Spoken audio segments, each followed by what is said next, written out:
conceptualization with 8 themes. This include observed changes in climate, drivers of climate change, future climate change, risk and impacts, adaptation and mitigation, socioeconomic policy and governance, and ethics. Right now I know that it's really important to take care about our world. We create ourselves new skills about creativity, how to solve problems, how to solve problems that will be in the future. יותר התחלנו לעבוד בבית על פחות להשתמש בחד פעמי ולזרוק, יותר במוצרים רב פעמים. אנחנו משתמשים במכשיר שנקרא Enviro, שבו אנחנו מודדים את הטמפרטורה, לחץ ברומטרי ואת הלחות שבאוויר.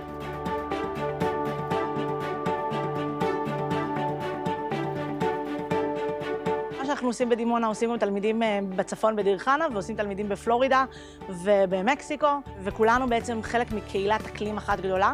I honestly think this class is something that everyone should learn, and it should be taught in more schools, especially in Israel, where it's so, modernized and there's so much new technology coming into the world, especially here. We've been starting a project that we call Take Your Garbage With You. That is basically when you go to a picnic, when you go to do something, take the garbage back to the right place. قمنا بعدة مشاريع بالمدرسة، المشاريع زراعة الأشجار وعشان نخفف من درجة الحرارة. אנחנו תמיד מעודדים את התלמידים לקחת חלק בתנועות נוער, במיזמים שונים, ולא ללמוד רק דרך הלוח, אלא ממש ללמוד דרך הרגליים, ולקחת חלק באיזשהו שינוי סביבתי גדול יותר. Good evening, everybody. We would like to start. To grow and thrive in an era of climate change should be a prime goal for ministries of education worldwide. Yes, the beginning slide, please.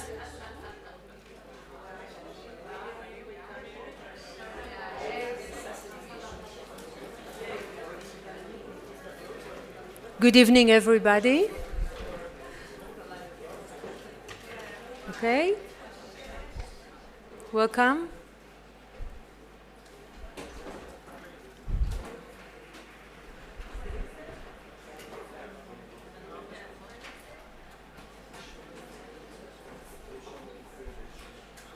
Okay. Good evening, everybody. Children need to know and understand the world they live in and grow into. Therefore, climate change education should be a major part of climate resilience of communities and the future of innovation. Ladies and gentlemen, distinguished guests, colleagues from ministries, my name is Gilmore Keshet, and I'm the Director of Science Division at the Ministry of Education in Israel. The Minister of Education, Dr. Ifat Shasha Biton, and the Minister of Environmental Protection, Ms. Tamar Zandberg, have recently announced on a program for mandatory K-12 climate change education. The program has started since this September, and we're currently working to implement it. I would like to tell you a few words about this program, and then we'll have 2 panels and a discussion between them. So our program is based on 3 basic elements and principles. First, the basis of the situation, knowledge, and competencies in climate change, both as a discipline on its own and cross-curriculum in various school subjects. We have established an academic committee that formulated the content base of the curriculum, and we are currently adjusting it for each relevant age group. Another principle is developing resilience and agency through social education and innovative problem-solving projects. And the third principle is developing high-quality materials for teachers and students and professional development, on which we are putting our biggest efforts currently in Israel. The development and implementation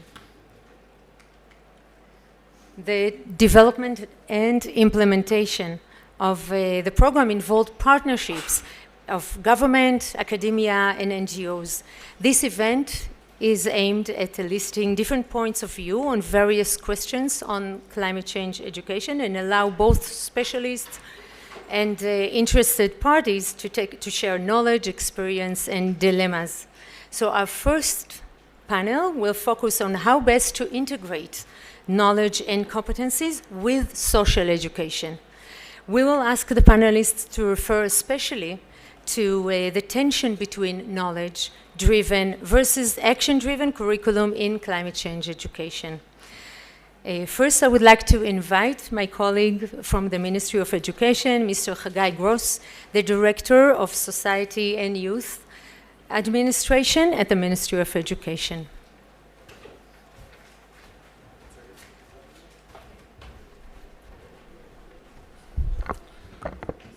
Good evening, and thank you for coming. My name is Hagai Gross, and I am the Director of Youth and Society Division in the Ministry of Education.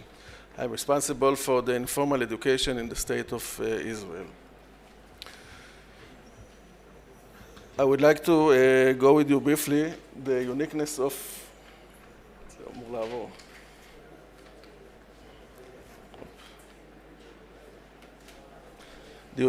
the informal education and what's so special.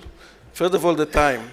We literally work 24 hours a day, 7 days a week, compared to formal education that is limited, the time is limited. The second is the place. We work all over the place, not just in class or in schools. We work in the fields, outside of schools, forests, seashores, and literally every place. The leadership is young leaders, not old teachers like me. The skills are various skills, not just learning and remembering. And I think the most important point is the motivation. The youth come to the informal education because they want, not because they need to come, not because they must to come. Take all this package and you will understand why we think that the informal education is the engine that can push the youth to make the change, and with the youth, the whole society. We work with three different arenas. First of all is the youth movement and youth organization in Israel. In every organization, there is a person that is responsible is to assimilate the values of the keeping the nature, the values of the nature. You can see that the daily life in the movement, in the youth movement, is changed. They all became green, and especially you can see it in the field activities like summer camps and the trip, the recycling, the thing how they can solve problems that are related to the challenge of the nature, how they think how, even though I'm a small kid, a small child, and I'm doing small actions, how all this become to the change that we all wish to have. The second arena is inside school. We have a special division in schools that are responsible for the outdoor activities. In Israel, it's a part of the schedule, and the day trip are part of the day trip are part of the program education. We have special teachers that connect between the kids, the youth, and the nature. And the results are the youth are they have motivation to participate with national missions like cleaning the beaches, the coast, cleaning the Israeli trail, etc. The other arena is the local authorities. In each local authorities in Israel, there is a person that his mission is to combine between what happened in school and what happened after school. His mission is to make sure that there is an educational continuation. And with the leaders, the young leaders, together they have the local patriotism that cause the people, cause the youth to guard the close area. All this together leads us to understand that we think the change can be the informal education, the youth, and their motivation. Thank you.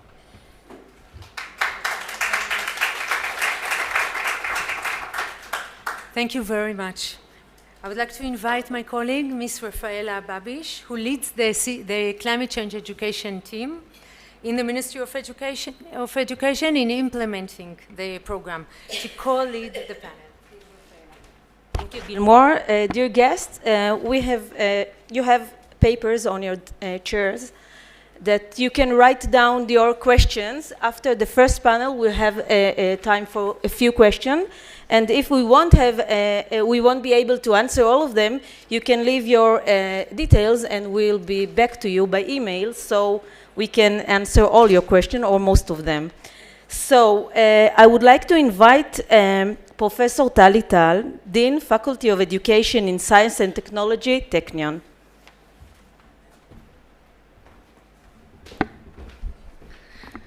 Good evening, everyone.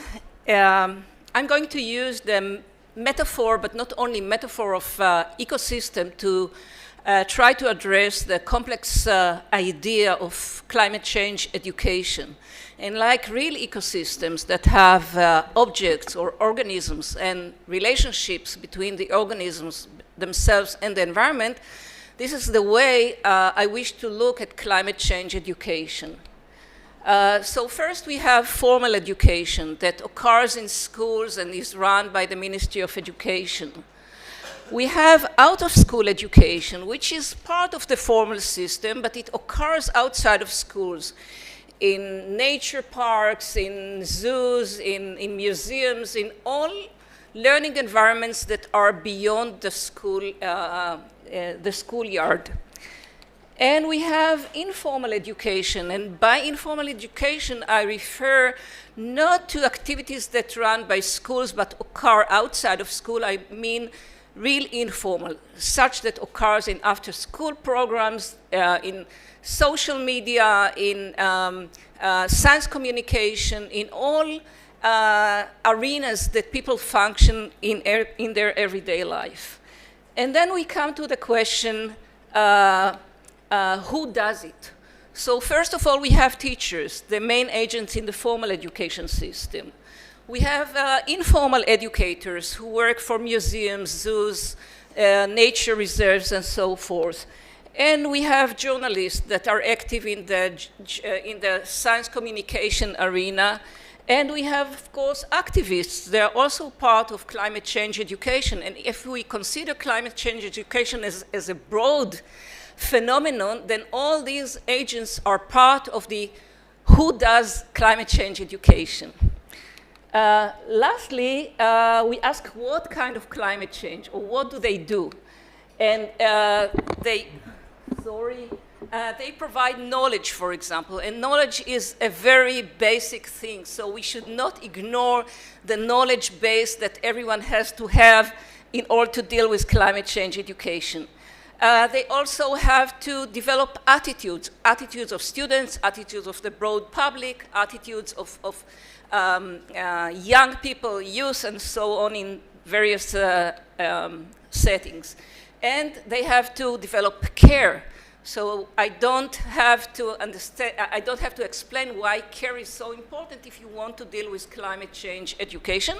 And finally, we want to develop agency. This is the feeling that a person has that makes her be able to act, make her want to act and have the tools to act. And of course, we really want people to be active. And I think that climate change education should end eventually by being action-based. So it has to begin with knowledge-based, but I hope that it will eventually become action-based. And the complexity is integrating and having synergy, and this is between curriculum materials, professional development of teachers and educators, formal and informal, in the cognitive, social, emotional, and action aspects. And years ago, we thought that it is a Sisyphean effort to do it, But nowadays, I think that we are really almost climbing toward the peak, which means that we are not there yet, but we have achievements that we can be proud of, and all these complex ecosystem really provide some worthwhile or good products. Thank you.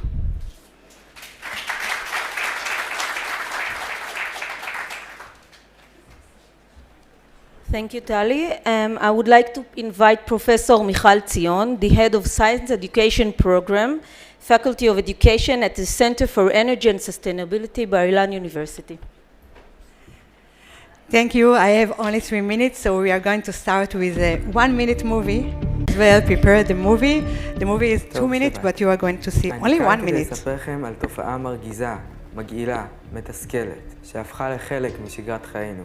הזבל במרחב הציבורי. זבל. זבל. זבל. תראו מה קורה פה סביבנו. ערימות זבל נוראיות ליד כל פח. בחניונים. בנחלים. ברחובות. בים. בפארקים. המדינה שלנו טובעת בזבל, ואנחנו אלה שמטביעים אותה. כמה טינופת, קטסטרופה. כשאתם משליכים זבל ברשות הרבים, אתם פוגעים בסביבה. זיהום אוויר. זיהום מקורות מים. הפצצת מחלות. פגיעה בבעלי חיים. והרשימה עוד ארוכה. ארוכה, ארוכה. איפה הערכים של אחריות אישית? איך זה קרה ששכח?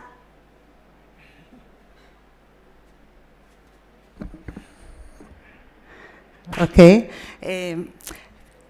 I'm going to present you Take the Garbage With You initiation, in Israeli national initiation, which aim to totally change the perspective of the public. Till now, the bin is responsible for the garbage, the good people that are cleaning after the others are responsible, but me, no.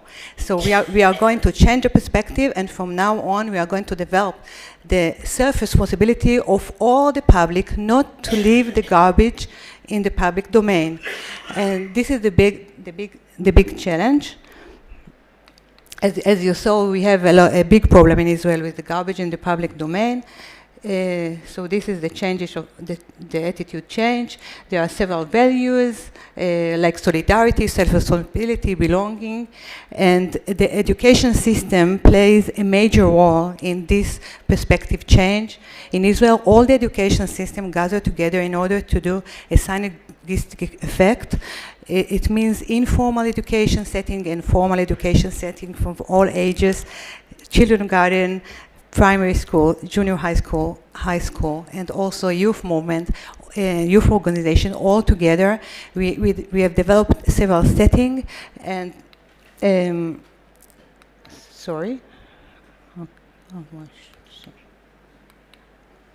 we have developed several settings. In each setting, we emphasize the connection between environmental literacy and several 21st century skills. We like critical thinking, creativity, motivation, self-regulated learning. We understood that via research that this connection between the elements is a key role in pushing the people to act positively within and towards the environment. So we hope that the children of today will change tomorrow. And the last sentence that I want to say, that if you want, it's not a damp.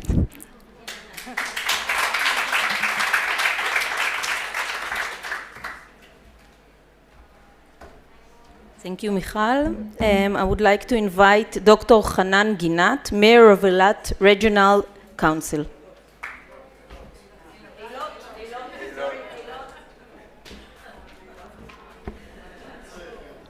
180 seconds, and far away, and talking.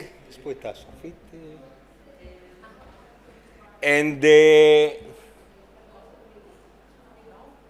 no, yes, and talking about back to yes, Hevel Elot. Anyway, it's this is the second slide. It's okay. Yes, okay. And we are talking about climate change, and we are come from extreme arid zone in our region, and talking about climate change, and talking about how to put it, how to confirm it, or put it in different ways in the education system. So in some parts of it. First is the study program from kindergarten to high school. Morris really knows it, leads it, and we try to do it, and it's something that developed during the last years because it's here in the world and even in the desert. The second issue is in school and in the language of school. Involve it is in the art, let's call it the art subject. In theater, connecting to music, to arts, and other things, there it's very easy to put things that are connecting to climate change because it is dramatic, it's here, and we need to involve it. The third issue is connecting to research. The model of PBL means place-based learning, problem-based learning, and from the problem, do the project-based learning, connecting to climate change. There are things that happens in our life, in the local meaning, in the regional meaning, and in the world meaning, and do the research connecting to it. Is there climate change? Is there climate change in the extreme arid zone? And what are the effects of the climate change? Integration of parents as part of involve them. You know, we can educate the kids, but we have to involve the parents with the idea, with the families, the taking care. We saw already some samples, the things that are happening out. And the last issue is the social activism that is the things that we saw, to do things, to do active things, and how to move on. The next slide. So just to look at the climate crisis and hyper-arid desert, edge of the scale of habitats organism, ecological system service, ecological system integrity.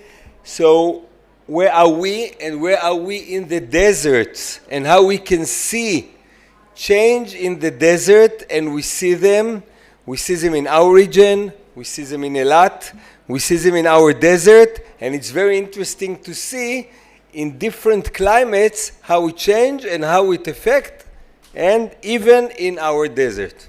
Thank you.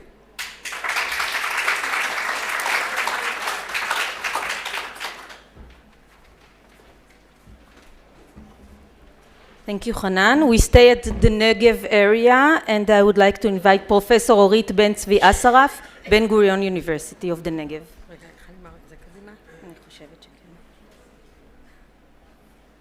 Hi everybody, I'm Orit Ben-Tzvi Asaraf from Ben-Gurion University of the Negev, and I'm presenting the work of Shaima El-Akubi and Wissam Sidawi from Ben-Gurion. And I will start from a citation from one of the Bedouin science teachers in our research. I love nature. Nature is an integral part of me. When I gave birth to my daughter, there was a strong wind and dust. The whole house was filled with sand, even though I put the wet towels under the door. So this is the example of the representative of the lived experiences of Bedouin in the Negev desert. So, in the Negev desert, the Bedouin communities are indigenous communities. They belong to the Arab minorities. They are living a rural life and therefore are subjective to environmental and health problems related to their livelihood and contamination.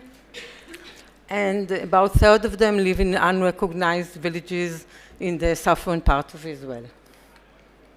In this work, we took advantage of aiming at unpacking the connection between sense of place and climate literacy, whereas climate literacy is very much related to profound understanding of the interaction between different Earth systems and the mechanism beyond climate change. We believe that communities with strong sense of place may be more engaged in environmental practices and in informed decision regarding climate from our experiences. And sense of place in its essence, it's a concrete size where the physical, the environment, the self, and the social dimension are overlap and play together, and sense of place is a strong variable that influencing the connection between a person and a place, and it is influenced climate and environmental literacy. And in our project, we are relying on the third space as hybrid space in our program, in which everyday resources are integrated with new scientific literacy in order to develop a more coherent understanding of environmental climate phenomenon. So, in our project, next year in Hura village, you are all invited to see talented young people that fostering science and place through place-based education, promoting climate literacy through evidence-based and argumentation skills, including system thinking skills, and embracing and encouraging multi-generational discourse relating to local knowledge, but as well as environmental and health threats regarding climate change. So, thank you.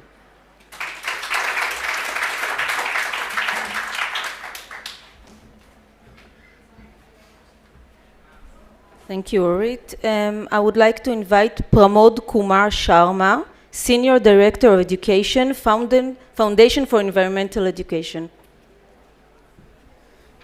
Thank you for this invitation. The Foundation for Environmental Education is a member-based organization currently operating in 82 countries with 100 members, and we are represented by EcoOceans in Israel, and they implement our programs. In terms of education programs, we have 3 programs. First is called School. At tertiary level, it's called EcoCampus, Learning About Forest, and Young Reporters for Environment. And Young Reporters for Environment is focusing on journalistic skills and build leadership skills amongst young people. And Learning About Forest is outdoor education. And we basically see all these 3 programs addressing different areas, as mentioned by many of the speakers, of environmental education and complement each other.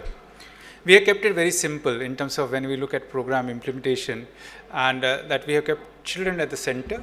There is a process they are involved in, which starts with an exploring or audit of issues.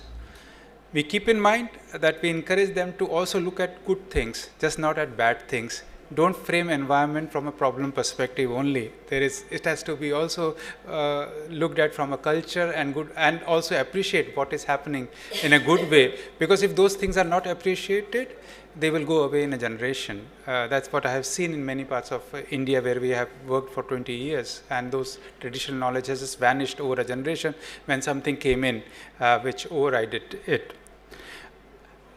The other part is helping them to develop criteria to prioritize action. In this way, they learn to negotiate and understand that most of the time is not the best solution that they can implement. They have to compromise, make negotiation with their head teacher or principal, or depending on funds availability, plan their action which can have the best action during that period, but keep an eye on the long-term solution as such. Monitoring and evaluation is critical to that learning process, where we encourage them to reflect on what change is happening, if something is happening, why it is happening, if something is not happening, why it is not happening, and reflect to make the next step better through this monitoring and evaluation process. And it's a whole institution approach. We encourage them to share what they have learned, what they have found at every step of the project-based learning, and involve parents and the whole community around them in that project.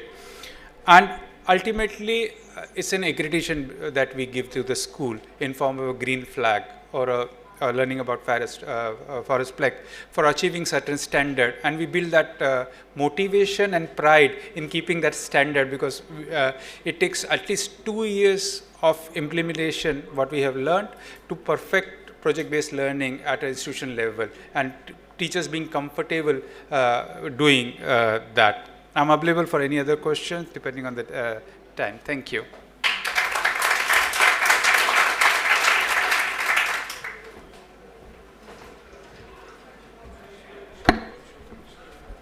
Thank you. I would like to invite Dr. Nirit Lavi-Alon, head of Beyadenu, National Center, Faculty of Education in Science and Technology, Technion.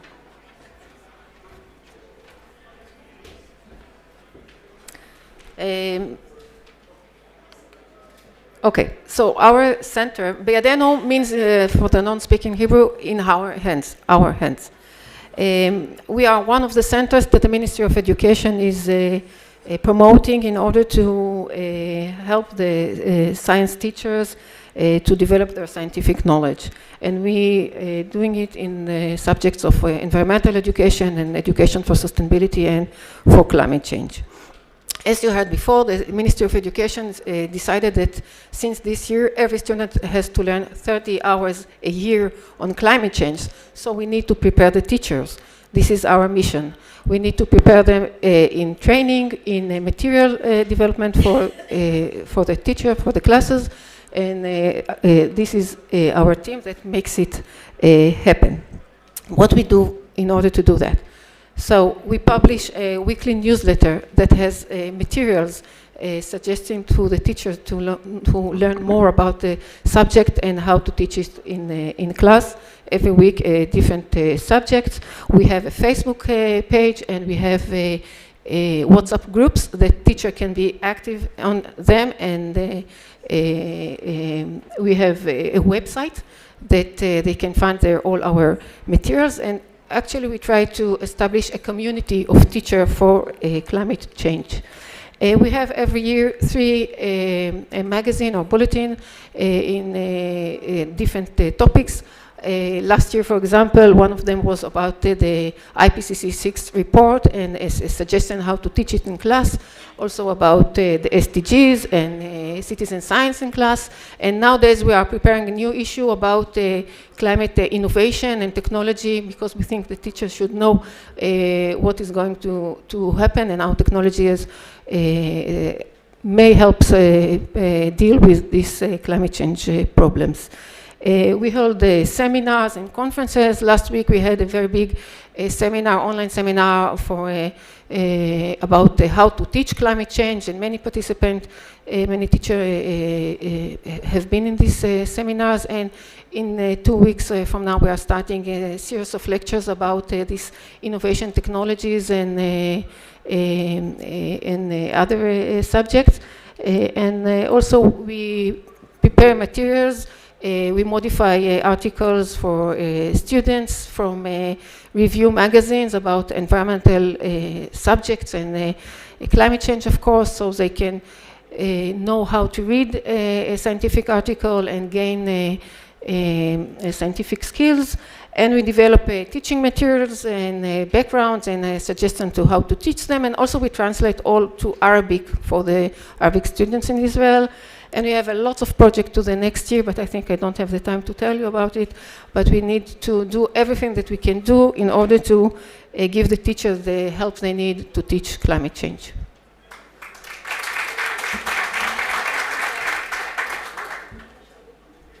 So thank you all. Thank you, Nirit, for those interesting ideas. Now we have just a few minutes for questions. So if you have any question for our panelists, okay,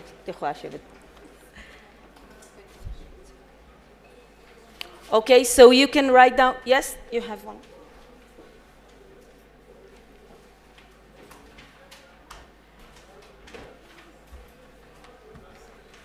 Okay, so one question is, how can we convince our leaders that education is important with all the reasons required? So who would like to answer this important question? Michal.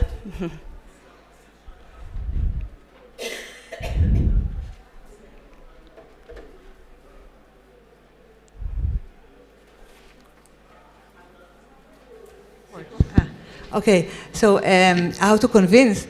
Actually, we had an experiment 50 years ago in the early 1960-something.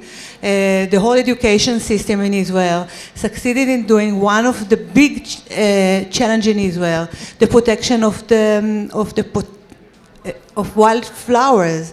The children from the kindergarten and primary school actually educated their families, their communities, and the whole land. And now every child that is born knows that he cannot pick up a wildflower. So, thank you. And this is my dream, that the children that are going to born from now on won't leave their garbage outside. You will see. Thank you, Michal. Tali? Well, I disagree with my friend and colleague. Well, those were the days, okay? We are not in the 1960s. The social system, the political system is much more complex nowadays.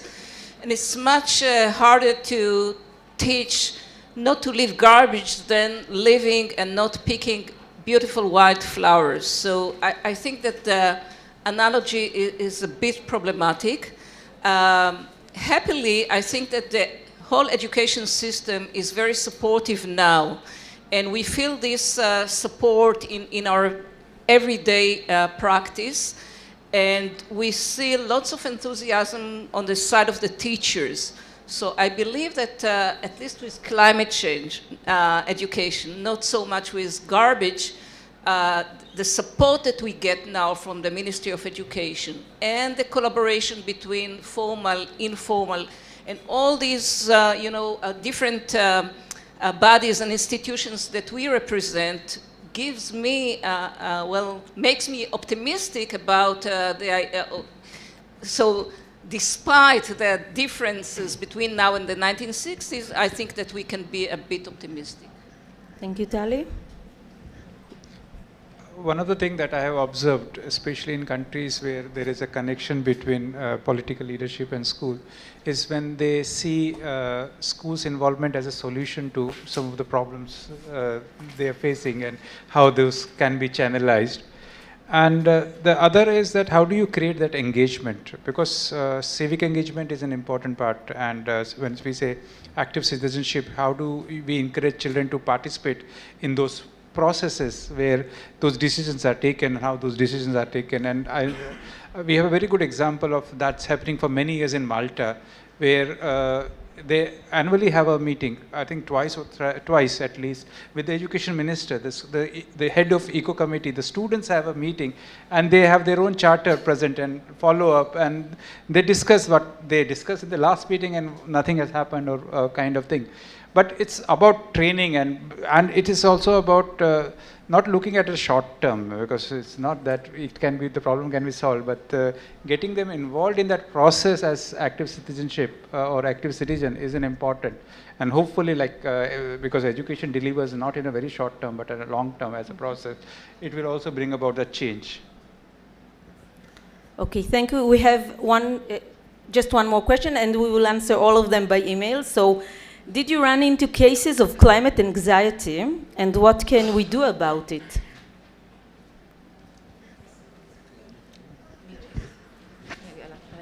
I think in Israel we have a problem that less anxiety, more ignorance or not caring. That's because our media is not dealing so much with climate change, and only recently we start to see the problem and the phenomena that are become because of climate change. But what we need to do in order not to have our students be afraid of that is give them these tools how to act and what to do, and develop their resilience and their agency, and give them the tools what to do, and in order to see that they can do the change. Even if it's small steps, they can do the change. Thank you. Hanan? As it seems, we see more and more extreme events, as we saw in Florida last month. And this brings a lot of anxiety and therefore we need to have them, to understand them, and this will be part of studying, and this can be studied in all disciplines, in schools and in the informal education. Okay, thank you all. So I would like to thank our panelists.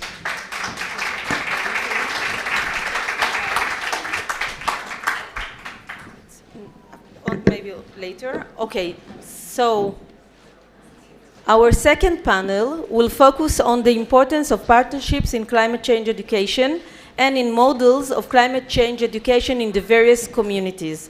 I would like to invite Professor Yuli Tamir, the president of Beit Berel College and former Minister of Education.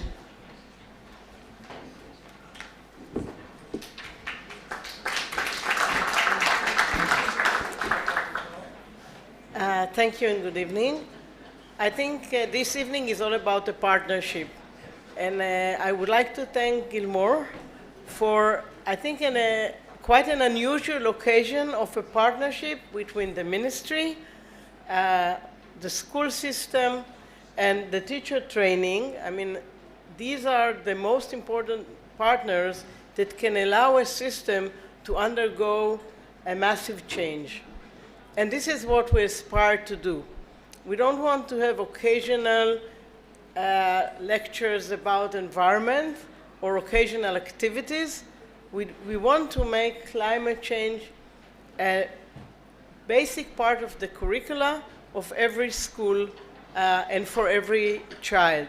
And for that matter, we need to train every teacher in the country to know how to deal with climate issues.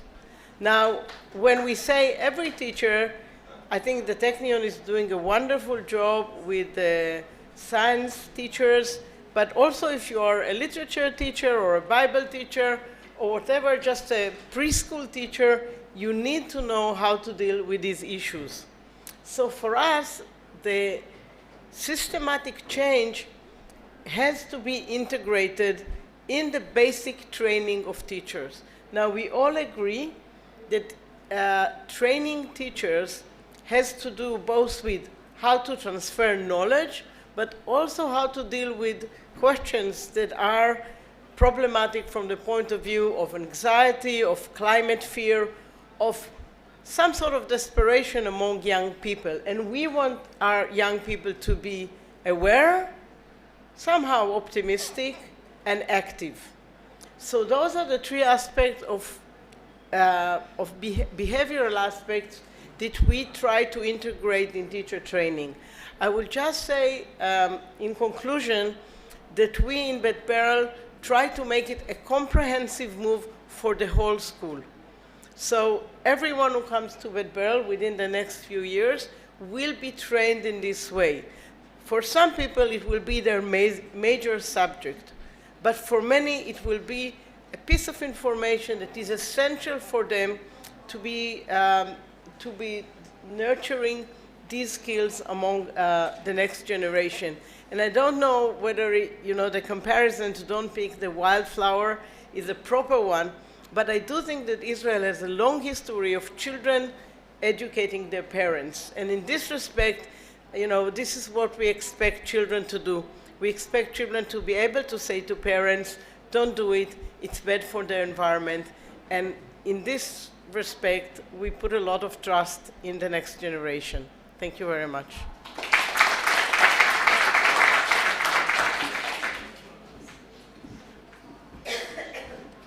Thank you, Yuli. I would like to invite Shachar Bookman, the Chief Editor of Ecology and Environment.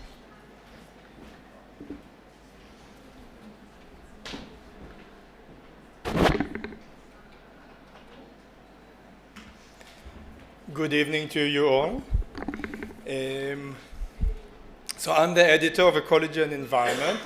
It's a scientific science to policy magazine. In our last issue, we have published a very thorough description and discussion of Israel climate change education program. So I encourage the Hebrew speakers amongst you to go and read this. You probably find that interesting. The publisher of the magazine is the Israeli Society of Ecology and Environmental Sciences. It's the umbrella organization for Israeli scientists and professionals from the academia, from the public sector, private sector, and the civil society.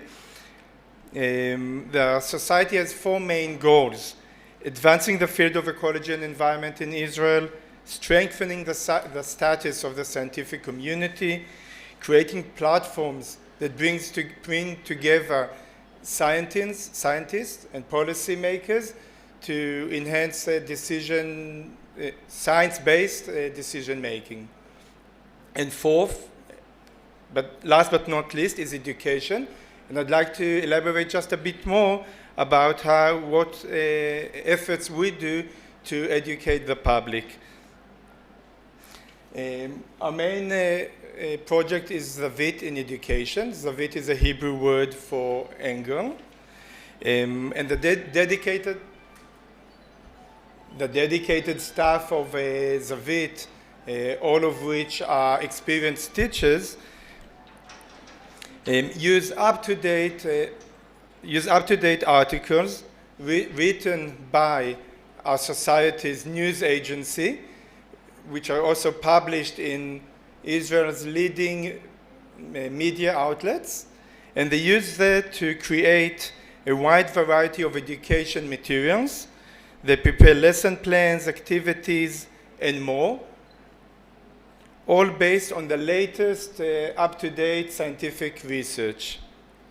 It's an online platform in Hebrew and in Arabic, and the materials are distributed in a weekly newsletter to which about half of Israel science teachers are subscribed to.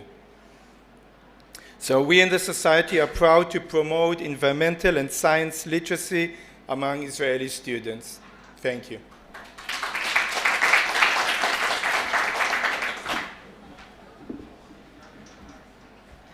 Thank you, Shachar. I would like to invite Dr. Oded Keinan, Director of Education in Dead Sea and the Arava Science Center.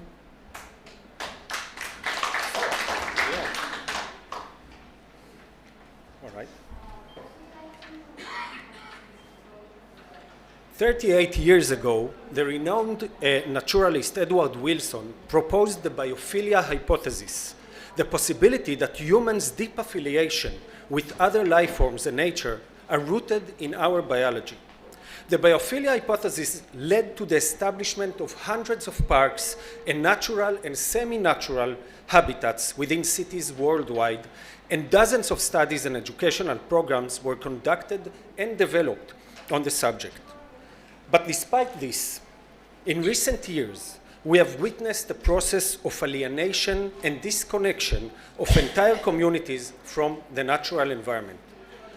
As nature becomes more synthetic, distant, and threatening, the care and connection to it are disappearing, leading to what is known as the extinction of experience. This is especially noticeable in schools which avoid educational activities in nature and open spaces for pedagogical, security, and safety reasons. Without strengthening the connection between the students and nature, and between them to the community in which they live, it will not be possible to motivate them to fight against climate change and require them to change their lifestyles for the sake of future generations. This is what we aim at the Arava Environmental Science Education Center.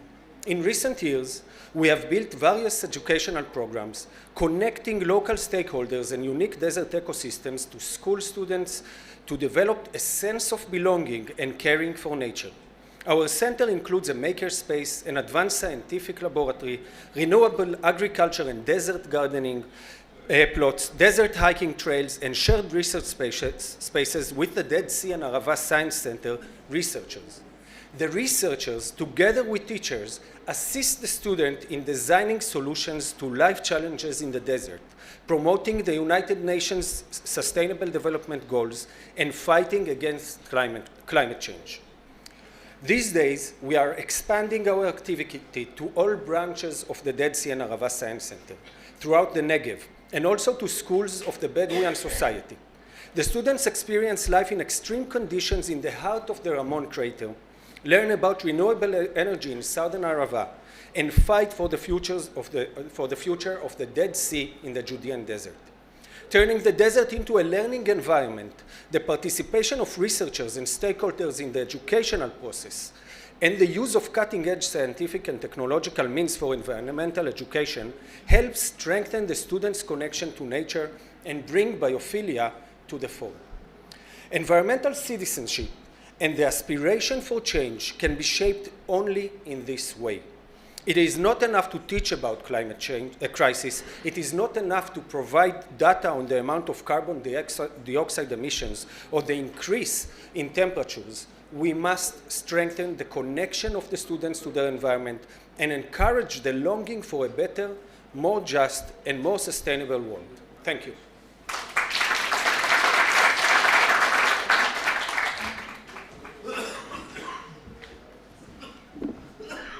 Thank you, Oded. I would like to invite Dr. Tarek Abu Hamed, Executive Director at the Arava Institute for Environmental Studies.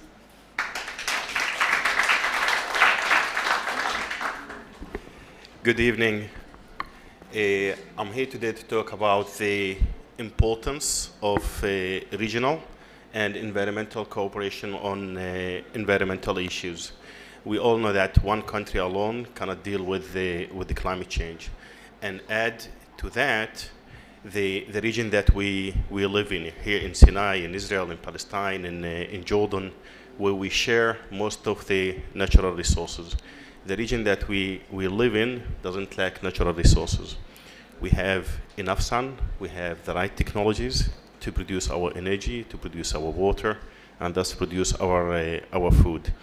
And we don't lack peace treaties. What we lack in this region is trust. And that's what we try to do at the Arava Institute, to advance cross-border environmental cooperation in the face of the political conflict. Next. We cannot use the conflict as an excuse for not cooperating with each other. And that's what we try to do. And we do that in order to protect our environmental and natural resources of the region and to prevent the further degradation of these resources.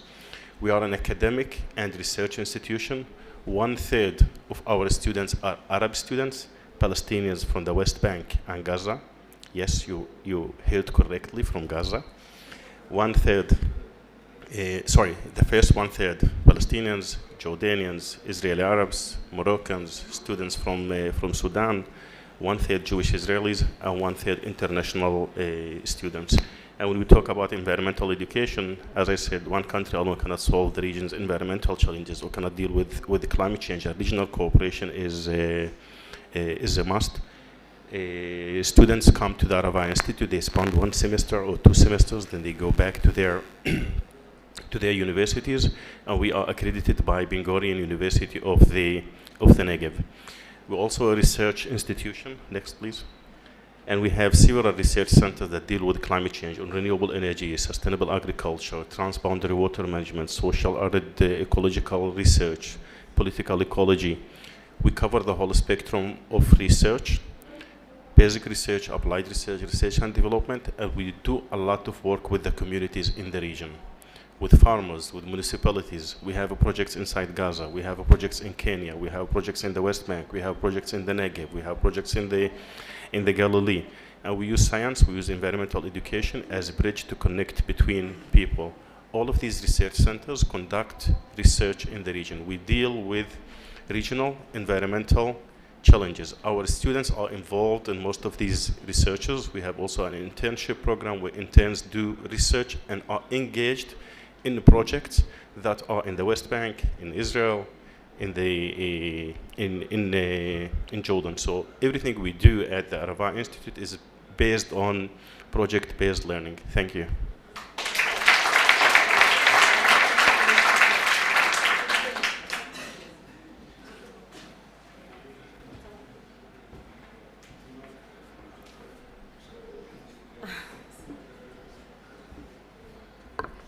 Dr. Abu Hamed, thank you for representing Dr.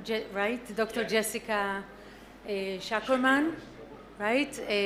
Who fell sick, unfortunately, and couldn't come. Thank you, Tarek.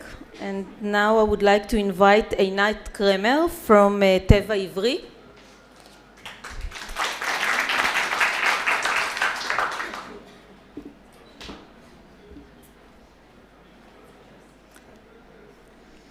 Just before the last COP, we have decided, a group of religious environmental activists, to write an open letter to the Prime Minister of Israel, Naftali Bennett, which grew up as a part of the same sector, where main rabbis will tell him to, just a minute,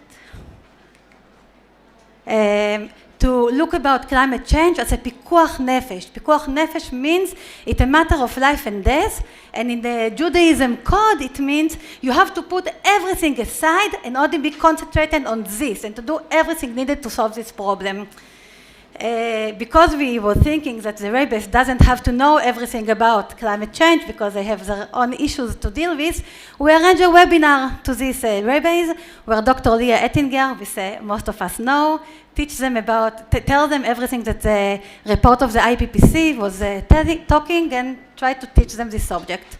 At the end of our conversation, there was like a silence, and then one of these rabbis was telling them, "Excuse me, what are you trying to say? That God has created the world and the human beings can destroy it? This is such a silly idea. I mean, God is a creator and we are only human beings. And more than this, we know exactly how to sustain the world by committing all the mitzvot and the Jewish law, and then everything will be good. I cannot do anything with anything that you told me." And he left the conversation. And the end of this story, it's a good story because this letter was published and all of the other rabbis was signing it. And the Prime Minister Naftali Bennett was referred to it in several times, and in the first time he was writing in the Facebook, and he was writing like this. "A friend asked me, what do you have to do with the climate change? Isn't it a problem of left-wing people?" And I told him, "No, it's a problem of everybody who wants to live, and just now I got a letter from rabbis, very important rabbis, and they wrote this and that." And these two stories are very interesting because it's about the COP, the last COP, but it's also interesting because it is telling about a barrier that is making it very difficult to work with the Orthodox and ultra-Orthodox sector. 2 minutes I will take. One of them is about the content. The content is a content that comes from the outside of the religious world, and the second is about the sociology. We think that the people that are doing climate change are not the same people that are a part of the religious world. That's why when in the Israeli Climate Forum was established, we built a separate focus group only for these issues that everybody inside it is religious and ultra-religious. After 1 year of working together, we have 3 main projects. The first one is about the content. We are writing a new study unit for religious and ultra-religious high school in Jewish thought, all about stewardship and about tikkun olam, healing the world. So in a way that every student who finish religious school, we know that this is a part of our own tradition. The second is about the halachic discourse, about the Jewish law, to build another stage of the Jewish law that is refers to climate change by people who learn in yeshiva and midrasha that will be a climate activist, but their activism will not be protesting, but will be writing questions to their own rabbis to ask them what should we do about climate change, about wasting waters, about garbage, etc., etc. This is an idea of Uri, who sits here, and Shira is running Bar Kaima, who is going to run this program. The last thing is to make this worthwhile. We are all talking about green youth movements and green high schools. This is very important, but the way to bring the schools and the youth movement to be a part of it is by funding people that will help them to do this development. In the same way, we suggest to make a green community for faith communities from all faiths, I have to say, that we will help them to make their community green communities by working with their own strengths, not on top of them, but with the strengths that community brings into the table. Thank you very much.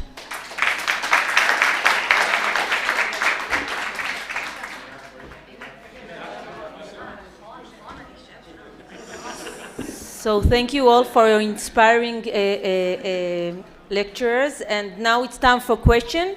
We have one already, and if you have any comments or questions, you can write them down. So the first question is, education has a deep connection to values and tradition. How do you educate in the diverse society of Israel?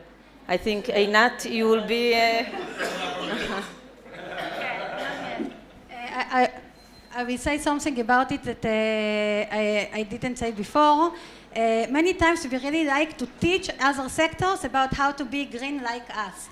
We have to put this thought aside. We have to think about how to work with the strengths of the diversity of the people, just as we like the diversity in nature, we like the diversity in the country.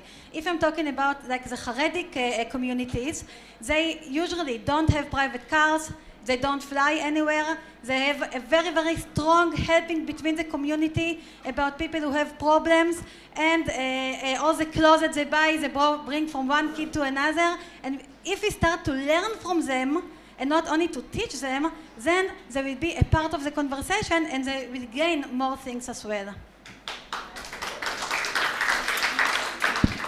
Oded?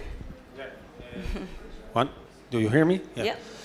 Well, the Israeli society is quite diverse, but also the climate crisis is quite diverse. And I think that when you look at Israel, Israel is not just about the climate crisis. We have many environmental crises, and we have many different populations in Israel that each one of them sees the environmental crisis in a different way. And I think that this is quite challenging because, as Einat said, once you create the internal motivation, once you create the ability to, once you let them see it from their own eyes, in their own diversity, in their own challenges, then you can fight climate change and any environmental changes. But you have to create this kind of internal motivation in order to convince right wings, left wings, religious people, Arab people, secular people in Israel. Thank you, Oded. We have just a few more seconds if there is another question. Oh. Okay. יש לנו עוד?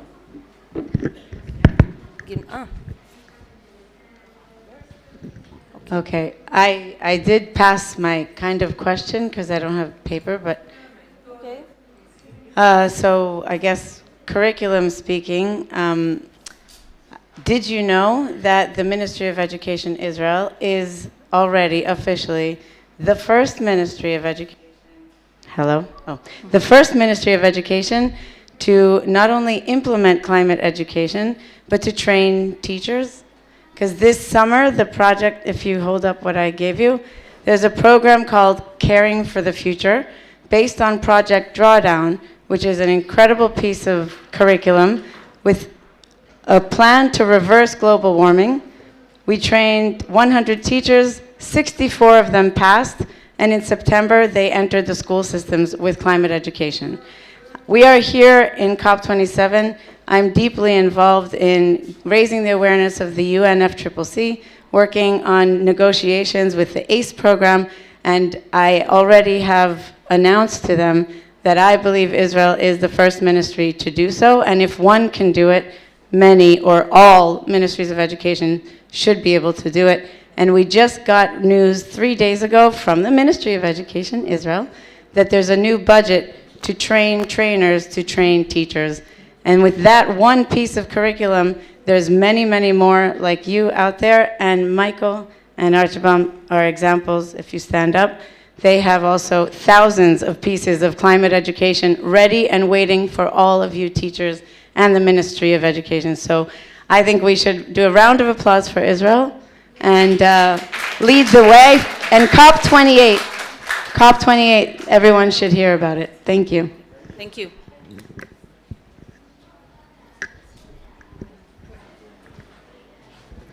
Aaron? Yeah. Two questions. One, Israel has a long tradition of non-formal education for adults through Ulpanim and all kinds of other frameworks. And I wonder if anyone could speak to the extent to which climate change education is being integrated into non-formal for out-of-school youth. First question. The second question, there are two very powerful aspects of Israeli society. One is vis-a-vis the military, and the other is the high-tech industry. And I wonder if the values of climate change education are in conflict with, or at least in contradiction with, some of the things that were expressed here by the speakers.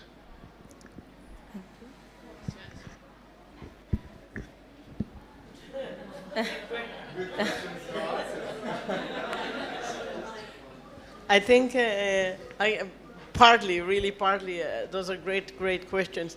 I think Israel changed a bit with respect to adult education, and it is more of a free market of, people wishing to develop themselves in lifelong learning.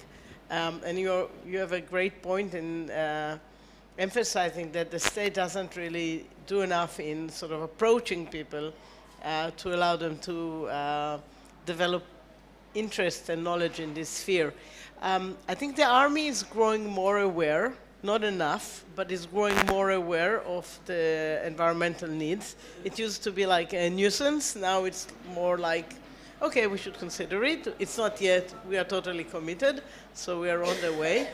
But I should say that the high-tech community is very, very committed.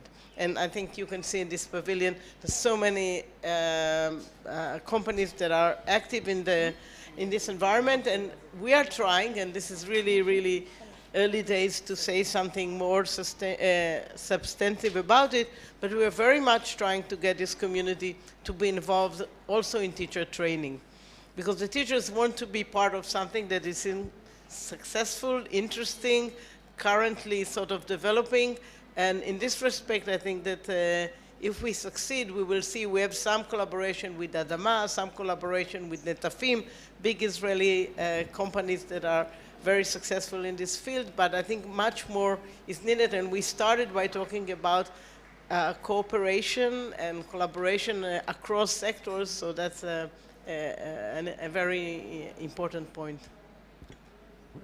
Thank you very much. So just if I understood your question correctly, regarding the military, the army, the Israeli IDF has a department for climate and environmental department, and also for environmental education, but in the force of education, בחיל חינוך. This is something from recent years, which I've just heard about in a meeting, in an earlier meeting today, and I was very happy to hear about it. And regarding the informal education, Chagai, would you like to comment, or? Yeah. I think the informal education deals with the habits,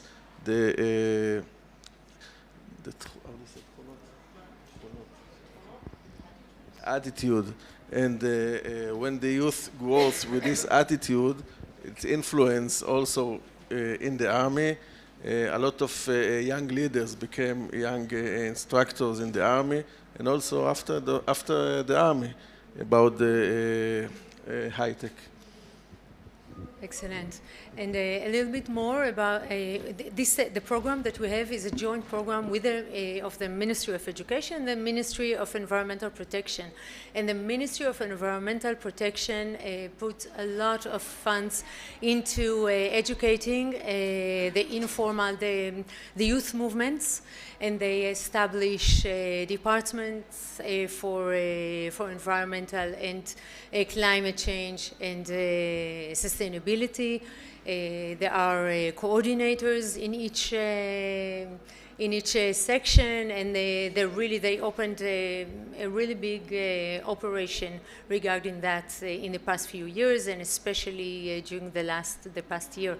And they also built an ecosystem in municipalities, in which the mayor, the different departments in the city, and the schools and youth movements as an ecosystem. They work together towards climate change awareness and action.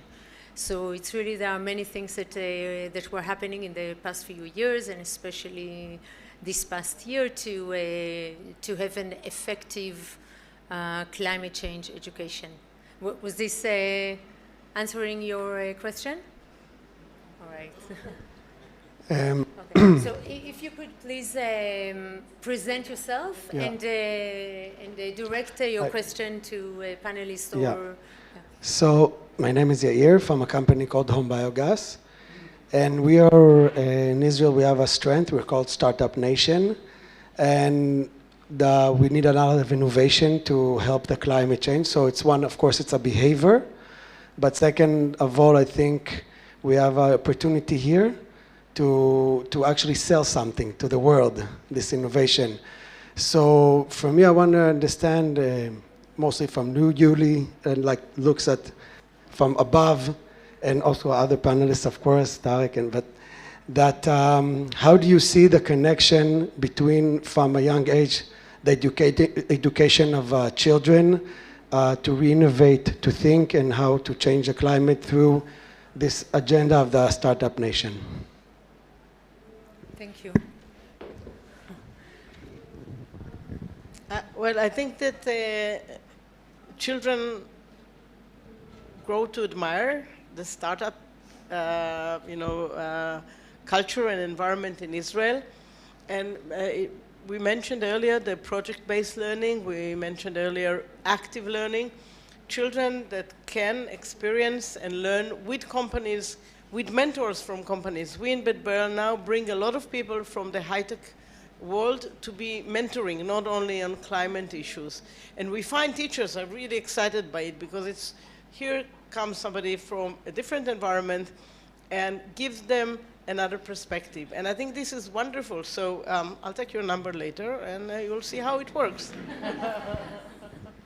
Okay, I'll approach this also again from the regional perspective. Environmental issues in Jordan, in Palestine, in the Negev, in the rural communities of Israel, it's still kind of a luxury. First of all, let me have a high quality of life, deal with the political conflict, then come and talk to me about climate change. This is the feeling that we have in the region. But when we look at it from regional perspective, and the work of the Arava Institute that brings people from these communities, from Palestine, West Bank, and Gaza, I think these students, when they come and spend 3 months or 6 months at the Arava region, with the Arava Institute, they go back and they learn from the Startup Nation, and they establish their own startups. We have startups in Gaza, we have startups in Jordan, in the West Bank, many renewable energy companies, many non-governmental organizations, that people come here, learn the culture of the Startup Nation, and they go back and apply it in the whole region. Excellent. Thank you very much. And if I can add the perspective of the Ministry of Education, so also to connect with the last question, we aim to connect the informal and the formal education. And one of the ways to do it is with projects, and the startup idea or the technology is inspiring. Yet we need to not be too naive and not overly optimistic. I mean, work also on other solutions, and not give the false idea that we have an instant solution. So So we want these projects to be very variable, various, diverse in all subjects, both in the arts, to have a vision, to draw a vision for a sustainable world, or projects that are social, you know, to do social action against as a solution to climate change, and also to learn in biology about nature-based solutions, or in chemistry about carbon capture. So we want this whole array, and we also want the students to be innovative and continue this culture that we have in Israel and our neighbors. Thank you. Okay. You're welcome. Other questions? We'll be happy to host. Okay, Michal, please. I don't know. Today morning, the Israeli army declared that there is not allowed anymore to use disposable items in the army. Within the army, I've got the letter, so this is from today. Wonderful. Okay.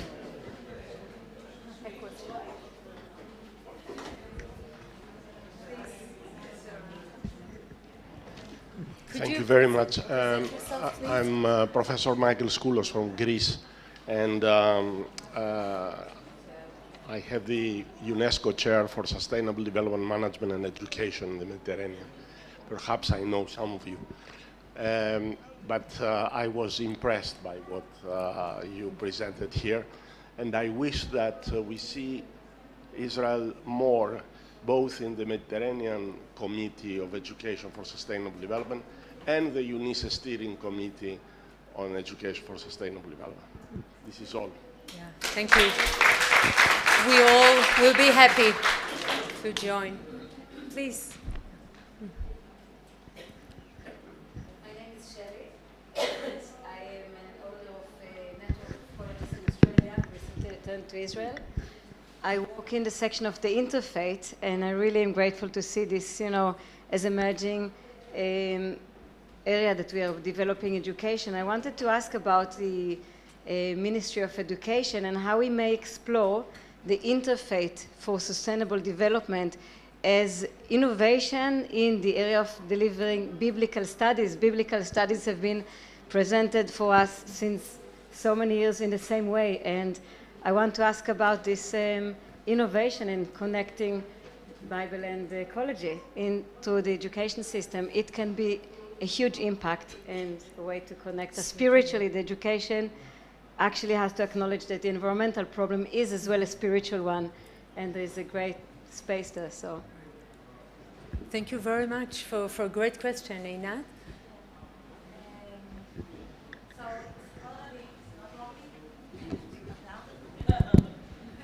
Okay, it's already happening in several ways. As you all know, the people who are teaching Bible are teachers, and as much as they get to know more and more about environmentalism and about climate change, in the Bible there are so many aspects that can be taught around this subject. I mean, just thinking about that we have been created, it's the first chapter and second chapter of Genesis. You can only from this read the whole word about stewardship, and it's already happening.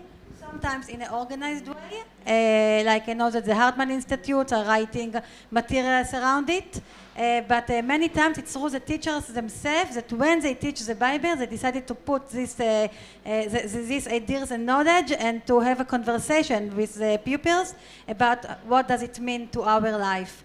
Yes, I think that if we will teach about sustainability and environmentalism not only to science teachers, but all the teachers in all the subjects, not only the Bibles, but in everything, in literature and in sport and English, etc. This is how it should be. I mean, the whole school should be green, not only be called the green school, but in all the subjects, these ideas should be coming together. And that when the pupils will finish high school, they will be in the picture and help us to fix this world. Thank you very much. I think we have a common denominator on which there is no debate and this is the science. And on the science, we can build the different solutions of each faith and the ideas that we are fortunate to have from each faith. So we are developing materials for different communities while we have the science as a basis in the curriculum, which is for all. Yeah. So if there is a... The circle of life, I mean, the מעגל החגים, the school is going from holiday to holiday, and many of them are related to nature. The holiday when we pick the olives, the holiday when we harvest, I mean, each and every holiday of the Jewish calendar, and I believe that the other calendars as well, are related to nature. It's a great time just to bring it on, to bring this idea that we are supposed to be connected to the land and not destroy it. And we even have a holiday for we even have a holiday for the trees. So what best holiday for climate change and climate solutions than this?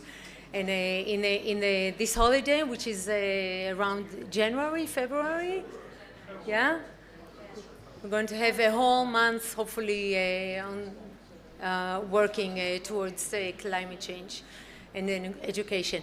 So I would like to, if there is no other question, please.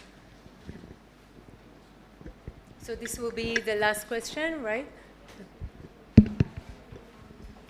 Hi, my name is Sharona. I'm a sustainability coordinator in the youth movement.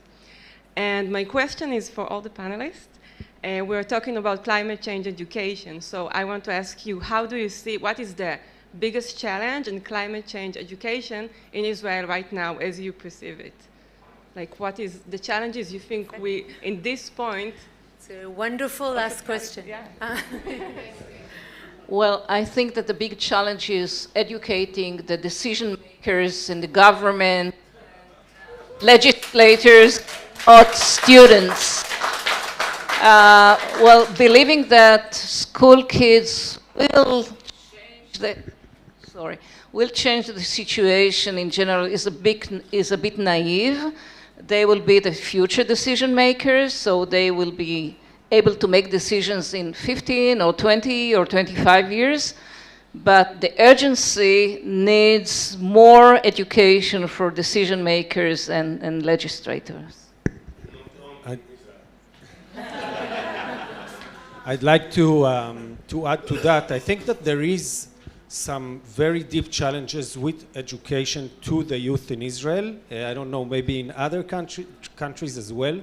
I think that the most students in Israel don't really relate to the issue because it doesn't affect them in their everyday life. We live in, a very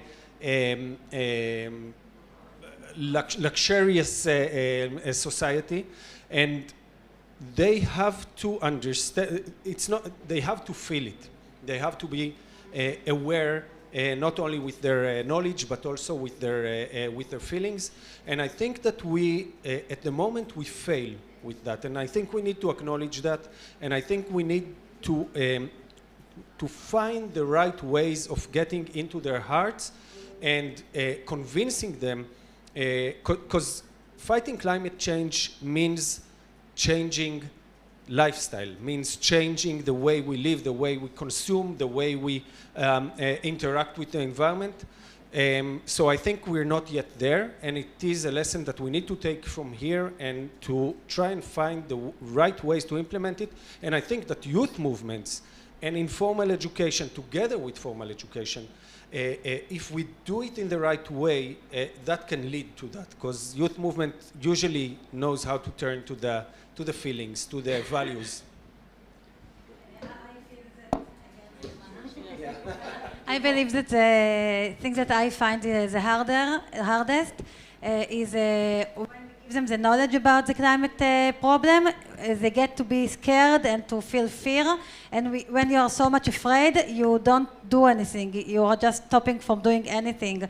And we want our children to feel these feelings. We feel bad for them. and we should find a way to do it in an optimistic way. I know that both of you, and Rina, are a part of the new movement, התנועה החדשה, and I believe that the way that you are doing it is the right way to connect the children to the land, to walk the land in a permaculture way, and that's why they feel the benefits of the way, and they have an optimistic feeling with connection to the place, and this is the right way to do it.